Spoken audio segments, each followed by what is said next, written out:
BTC नङा जोंनि थांखियाथ' आलादा न'खर दानायसोमोन सेपारेट स्टेट बड'लेण्डनि बाथ्रामोन आरो सेपारेट स्टेट बड'लेण्डखौ जों मोनफुंनो हायाखै दा बेवहाय जोंनि गेजेराव बिएससि सुक्ति खालामग्रा बिटिसि सुक्ति खालामग्रा बिटिआर सुक्ति खालामग्राफोरनि गेजेराव बाद बुटेन्दा जों जानायखौ नुनो मोनो बाथ्रा दान्थेलायनायखौ नुयो बे जोंनि थाखाय मोजां लक्षण नङा सिखौ जोंबो गारबोआखै बिटिसिखौबो जों रिजेक्ट खालामबोआखै बिटिआरखौबो जों जेबो बुंनो हाथ'वा जुदि हारसिं एटेक खालामबाय थानांगौ जायोबा जों हाग्रामा महिलारिखौबो खालामनांगोन बिएससि सुक्ति खालामग्रा सानसुमा खुंगुर बसुमतारिखौबो जोङो समाल'सना खालामनांगोन नङा होमबा दाया गासिनियावबो बिटिआरआ गाज्रि होननानै बुङो बे समाव बेथ' मोजां सोंथि बे जोंनि थाखाय बेनि थाखाय आं साबायखर बावबाय जोंनि मिडियानि बिबानगिरि बिथांमोनखौ जे बर' माहारिनि जि संग्रामा जोंनिया थांखिया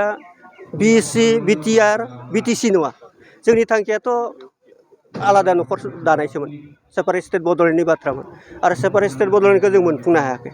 दा बेवहाय जोंनि गेजेराव बिएससि सुक्ति खालामग्रा बिटिसि सुक्ति खालामग्रा बिटिआर सुक्ति खालामग्राफोरनि गेजेराव बाद बुटेन्दा जों जानायखौ नुनो मोनो बाथ्रा दान्थेलायनायखौ नुयो बे जोंनि थाखाय मोजां लक्षण नङा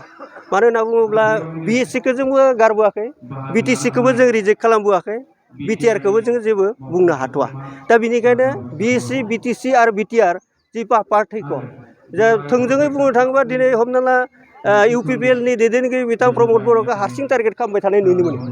खिन्थु बि हिसाबैथ' जोंनि थाखाय सम्पुर्ण भाबै जोंनि गांनाय उखैनायखौ सुफुंनो हायाखै बे हिसाबैथ' बिएससि सुक्ति खालामग्राखौबो जों समाल'सना खालामनांगोन नैथिया जाहैबाय बिटिसि सुक्ति खालामग्रा हाग्रामा महिलारि बिथांमोन दङ बिपिएफ सरकार 17 बोसोर दाबाय दा बिथांमोना डाइरेक्ट थोंजोङै जेनेबा बिटिआर सुक्ति खालामग्रा बिथांमोनखौल' जोङो सोंखारिनाय नुयो खिन्थु बिटिआर सुक्तियाबोथ' बर' माहारिनि गांनाय उखैनायखौ 100% फुलफिल खालामनो हायाखै दा बिनि थाखायनो बिटिआर सुक्तियाबो हयथ' जोंनि थाखाय 100% जोंखौ फुलफिल खालामाबो जानो हागौ खिन्थु बिएससिखौ जों जेरै नेदों इमप्लिमेन्टेसननि थाखाय बिटिसिखौ जोंबो जेरैबायदि इमप्लिमेन्टेसननि थाखाय नेदों थिग बेबायदिनो बिटिआरखौबो मोनसे समसिम जोङो इमप्लिमेन्टेसनखौ जों नायनांगोन दा बिनि थाखाय बिएससि बिटिसि आरो बिटिआरनि सुक्ति खालामग्राफोरखौ जुदि प्रमद बर'खौबो जुदि हारसिं एटेक खालामबाय थानांगौ जायोबा जों हाग्रामा महिलारिखौबो खालामनांगोन बिएससि सुक्ति खालामग्रा सानसुमा खुंगुर बसुमतारिखौबो जोङो समाल'सना खालामनांगोन नङा होमबा दाया गासिनियावबो खिन्थु जों रावखौबो दाय होनो थाङाखै जोंनि थांखिया जिहेथु जाफुङाखै जाफुङायाव गेजेर ससेयावनो जुदि लिडारफोरनि गेजेराव बिदि गावजों गाव सोंखारिनाय जायोबा जों आद्रा थानाय जोंनि जि थांखिसिम जों मोनहैनांगौआ दिगदार जागोन बेनिखायनो सोंखारिनांगौ जायोब्ला सोरबा सासेल' नङा सोंखारिनांगौ जायोबा जों गासैखौबो सुक्तिनि चिफ सेक्रेटारि बिटिआर सुक्तिनि प्रमद बर'खौ जेरैबायदि बेखौ टारगेट खालामनानै जेरैबायदि बाथ्रा बुङो हयथ' जोङो बिटिसि सुक्तिनि चिफ सिगनेटारि हाग्रामा महिलारिखौबो जों सोंखारिनांगोन आरो बिएससि सुक्तिनि चिफ सेक्रेटारि सानसुमा खुंगुर बसुमतारिखौ जोङो सोंखारिनांगोन 2023-24 सोलोंथाइ बोसोरनि थाखाय गोदान मुं थिसननाय लानानै फैदों बड'लेण्ड एकाडेमि सिनियर सेकेन्डारि फरायसालिया क'क्राझार जिल्लानि तिनिआलियाव थानाय बर' बिजोंनि बड'लेण्ड एकाडेमि सिनियर सेकेन्डारि फरायसालिया दायो केजिनिफ्राय 9 थाखोसिमनि गोदान मुं थिसननायखौ लागासिनो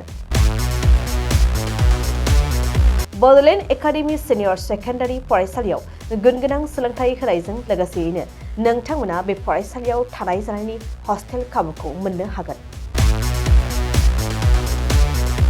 बेजों लोगोसेयैनो बे फरायसालियाव एक्सट्रा टिउसन आरो इंलिश स्पिकिं कर्सखौबो फरायसाफोरनो होनाय जायो गोसो गोनां फरायसाफोरा मुं थिसननायखौ बाङाय बेसेनावनो मोननो हागोन बेनिखायनो बड'लेण्ड एकाडेमि सिनियर सेकेन्डारि फरायसालियाव फरायसा एबा नोंथांमोनहा मुं थिसननायनि बागै मिन्थिनोब्ला नैबे मबाइल नम्बर 9101488399 नङाब्ला थोंजों फरायसालियाव थांनानै खौरां लाहैनो हागोन